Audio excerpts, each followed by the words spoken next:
un puerto de aguas profundas en las Bahamas, una terminal de contenedores en Jamaica, grúas elevándose en la costa de Cuba. En la mayoría de los casos, China está detrás. Esta es la historia de cómo la segunda economía más grande del mundo está remodelando los bordes del hemisferio occidental y a Estados Unidos no le gusta nada. Por décadas, Estados Unidos ha visto al Caribe como su patio trasero, cercano, familiar y alineado históricamente con sus intereses. Washington asumió que esta región permanecería bajo su alcance. No esperaba ver cuadrillas de construcción chinas operando terminales en Jamaica, ni grúas financiadas por Pekín levantándose justo frente a la costa de Florida.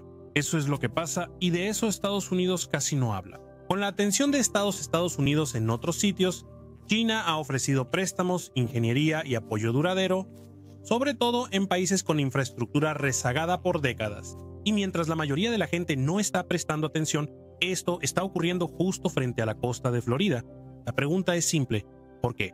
¿Por qué China está invirtiendo tanto en puertos del Caribe a miles de kilómetros de su hogar? Para entender lo que pasa, debemos retroceder un poco hasta 2013. Ese año, China lanzó lo que llamó la Iniciativa de la Franja y la Ruta. El objetivo era construir infraestructura en todo el mundo: ferrocarriles, autopistas, plantas de energía y, lo más relevante aquí, puertos. Comenzó en Asia, luego se expandió a África, Medio Oriente, Europa y con el tiempo llegó a América Latina y eventualmente al Caribe. Más de 150 países han firmado acuerdos, muchos en el mundo en desarrollo.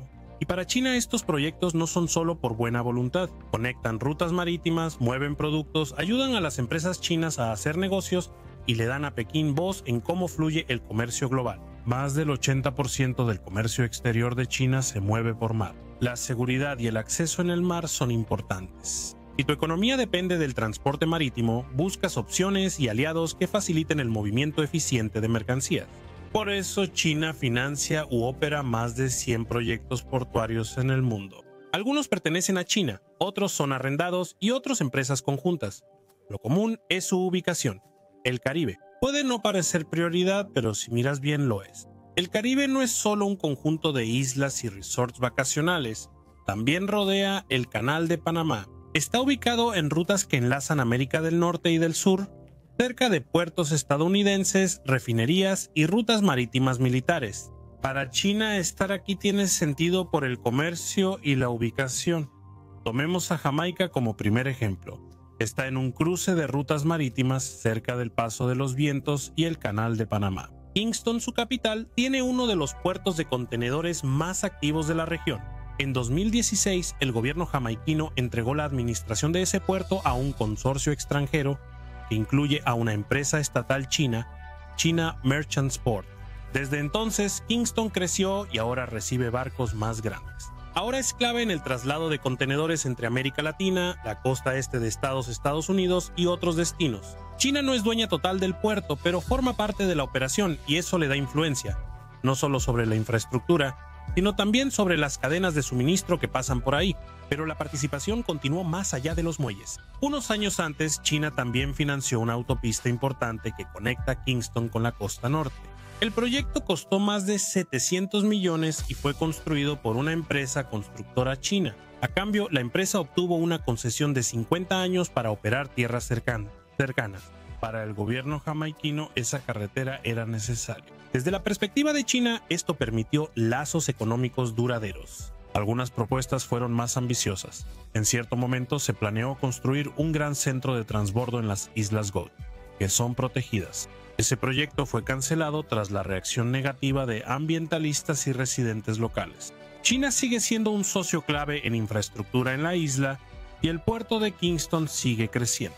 Ahora vamos al norte, a las Bahamas. Freeport, en la isla Gran Bahama, está a solo 55 millas de Florida. Es uno de los puertos de envío más grandes y cercanos al territorio continental de Estados Unidos y ha sido ampliado con miles de millones en inversiones chinas. Una empresa con sede en Hong Kong, que tiene estrechos vínculos con compañías chinas, administra la instalación. Con el tiempo se convirtió en un importante centro de transbordo para barcos grandes que cruzan el Canal de Panamá. De nuevo, este no es un sitio militar, pero la ubicación importa, porque cuando los puertos están tan cerca de Estados Unidos llaman la atención, especialmente cuando son administrados por empresas con vínculos al gobierno de China. Esa es parte de la razón por la que esta inversión generó preocupación en Washington. Hay la percepción de que China desarrolla una presencia comercial que podría usarse como palanca en una crisis o como fuente de información sobre la actividad naval de Estados Unidos. Hasta ahora no hay señales de que eso esté ocurriendo, pero la preocupación existe. Y no se limita a un solo puerto en Nassau, la capital. China financió el Resort Bajamar, un desarrollo de 4.000 millones que ahora es uno de los mayores complejos hoteleros de la región. También hay un estadio, carreteras y otra infraestructura vinculada al financiamiento y la construcción china. Las Bahamas ha recibido una de las mayores inversiones chinas per cápita del hemisferio. Desde la perspectiva del gobierno, esto fue una victoria. La economía creció, se crearon empleos, pero los compromisos financieros a largo plazo permanecen. Lo mismo sucede con el equilibrio político. China construye y Estados Unidos mira al oeste. El panorama es similar, pero con aristas políticas más marcadas. En Cuba, empresas chinas ayudaron a modernizar el puerto de Santiago con un préstamo de 120 millones. El proyecto se financió con un préstamo gubernamental y lo construyó China Communications Construction Company, empresa estatal. El puerto fue dragado, ampliado y equipado para manejar barcos más grandes. En teoría, esto ayuda a Cuba a incrementar el comercio, sobre todo en el oriente de la isla, considerando su limitado acceso al capital occidental. El apoyo de China llegó en un momento en que pocos otros ofrecían ayuda en otras partes de la isla. En Mariel, la carga china es más común. Equipos, suministros energéticos y materiales de construcción. El puerto fue construido con apoyo brasileño, pero China es ahora un usuario clave y posible inversionista futuro. Eso plantea preguntas en Washington. ¿Usaría China los puertos cubanos con fines estratégicos? ¿Podría haber equipos de vigilancia o instalaciones de doble uso? El gobierno chino dice que no. El gobierno cubano dice lo mismo. Cuba, a solo 90 millas de Florida y con una historia de fricciones con Estados Unidos, genera escrutinio ante cualquier aumento de actividad, sobre todo si involucra a China. Desde la perspectiva de Cuba, la relación tiene sentido. China no exige reformas políticas, ofrece financiamiento cuando otros no lo hacen y brinda apoyo técnico para mantener la economía en marcha. Ese es el patrón que hemos visto en gran parte del Caribe. Infraestructura, préstamos, acuerdos y lazos diplomáticos, todo bajo el discurso del desarrollo. Para algunos es estrategia, para otros necesidad. Para estas pequeñas naciones insulares, las opciones no son tan simples como elegir un bando. Enfrentan desafíos de desarrollo, infraestructura antigua, pocas exportaciones, más deuda y vulnerabilidad a huracanes. Esto afecta mucho los presupuestos nacionales. Así que cuando se dispone de financiamiento para construir una nueva terminal, una autopista o un hospital, los líderes prestan atención. Y si esa oferta viene sin condiciones políticas, es aún más difícil de ignorar. Eso es lo que China pone sobre la mesa. El enfoque chino ha sido constante. Ofrecen préstamos a bajo interés o subvenciones, envían una empresa constructora estatal y entregan el proyecto a tiempo. En muchos casos también incluyen capacitación para los trabajadores locales, a veces becas para estudiantes o donaciones de equipo.